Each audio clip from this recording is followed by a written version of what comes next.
अस्सलाम वालेकुम नाज़रीन, मां आहियां शुएब अली उमरानी ऐं तव्हां ॾिसी रहिया आहियो BR टाइम न्यूज़। सभ खां पहिरियां शामिल कंदासीं हीअ रिपोर्ट। 2.5 सालनि जी कारकर्दगीअ ते फ़ख़ुरु आहे। वज़ीर अज़म चयो त ज़ख़ीरा वधी रहिया आहिनि, माण्हुनि खे मईशत ते एतमाद अची रहियो आहे। फलाही रियासत जे लाइ उहे कम कया जेके माज़ीअ जी कंहिं बि हुकूमत न कया। इलेक्ट्रॉनिक वोटिंग मशीन खणी अची रहिया आहियूं, उन खां पोइ सभु इलेक्शन जा नतीजा क़बूल कंदा। 2.5 सालनि जी कारकर्दगीअ ते तव्हांखे फ़ख़ुरु न बल्कि शर्म अचणु खपे।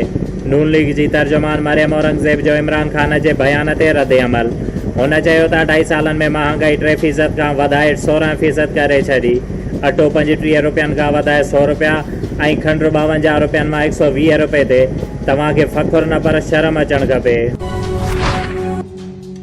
ऐं किरोना SOPs ते अमल दरामद कराइण लाइ वफ़ाक़ी वज़ारत सिंध खां अलावा समूरे मुल्क में फ़ौज तलबीअ जो नोटिफिकेशन जारी करे छॾियो। सिंध हुकूमत बि पाक फ़ौज जी ख़िदमत हासिल करण लाइ वज़ारत दाख़िला खे ख़त लिखी छॾियो। दादू शहीद मखदूम बिलाल हाई स्कूल में क़ाइम एहसास प्रोग्राम में बेवाउनि खे मिलण वारी रक़म मां 500 खां 1000 रुपयनि ताईं जी कटौती कई पई वञे, जंहिं ते औरतुनि मुतालबो कयो त महिरबानी करे DC नोटिस वठे ऐं उन्हनि ख़िलाफ़ सख़्त कार्रवाई कई वञे।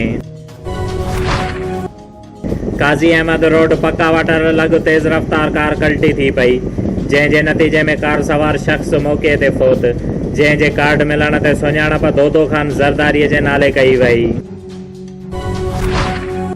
नवाबशाह गोल चक्रो लॻ 500 ॾिहाड़ीअ ते फ्रूट जे दुकान ते कमु कंदड़ मथां असिस्टेंट कमिश्नर नवाबशाह जे सिक्योरिटी गार्डन जो तशद्दुद, जंहिं ॿुधायो त हू फ्रूट जे दुकान जो मालिक न पर उते 500 ॾिहाड़ीअ ते मज़दूर आहे ऐं उनखे रोज़े जी हालत में मारकुट कई वई त हू महांगो फ्रूट विकिरो करे रहियो आहे।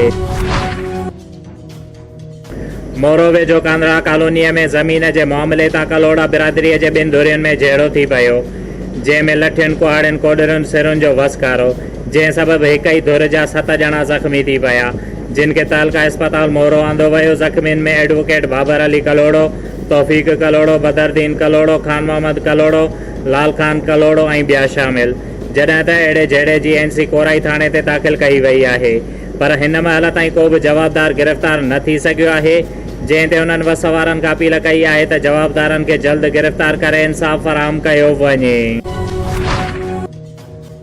मेमणकोट मलीर जे 100 सालनि खां वधीक 300 घरनि ते मुश्तमिल पुराणी वसंदी हैदर फ़कीर मोहल्ला बारेचा मोहल्ला में लाइट जहिड़ी सहूलियत न हुजण सबबि इलाइक़े जे मर्दनि ॿारनि ऐं औरतुनि प्रेस क्लब मेमणकोट मलीर अॻियां एहतिजाजी मुज़ाहिरो कयो, जंहिं में उन्हनि मुतालबो कयो त असांजी सिंधी ॻोठनि खे बिजलीअ खां महरूम रखियो वियो आहे।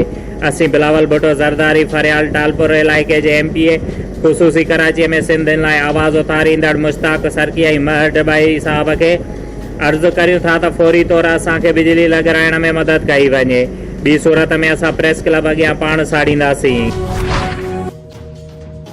सकरंड हुकूमत जे तरफ़ां कोरोना वायरस जे फैलाव खे रोकण लाइ लॻल लॉकडाउन ते पुलिस सख़्तीअ सां अमल कराए रही आहे, शहर जो गश्त पिणु करे रही आहे, जॾहिं त मोबाइल मार्केट, चूड़ी बाज़ार, सोनार की गली समेत समूरे शहर में मुकमल लॉकडाउन ते अमल करायो वियो। भारत में कोरोना सबबि मौजूदा हालत क़यामत खां घटि न आहे। हज़ारे माण्हू कोरोना सबबि पंहिंजी जानियुनि तां हथ धोई रहिया आहिनि ऐं अहिड़े मौक़े ते अमेरिका ऐं बर्तानिया जेके भारत जा हामी हुया उन्हनि वैक्सीन ॾियण खां इनकार करे छॾियो आहे, जॾहिं त उहो इंडिया जो पुराणो दुश्मन पाकिस्तान भारत खे हुकूमती सतह ते पैगाम मोकिलियो आहे त हू ॾुखे वक़्त में पंहिंजी ज़रूरत खां वधीक वेंटिलेटर्स ऐं ऑक्सीजन जो स्टॉक ॾियण लाइ तयारु आहे ऐं भारती इंसानियुनि सां यकजहतीअ जो इज़हार पिणु कयो ऐं भारत जे तरफ़ां आयल जवाब जो इंतज़ारु आहे। शुएब अली उमराणीअ खे ॾींदा इजाज़त। वधीक ख़बरुनि ऐं अपडेट्स लाइ ॾिसंदा रहो BR टाइम न्यूज़।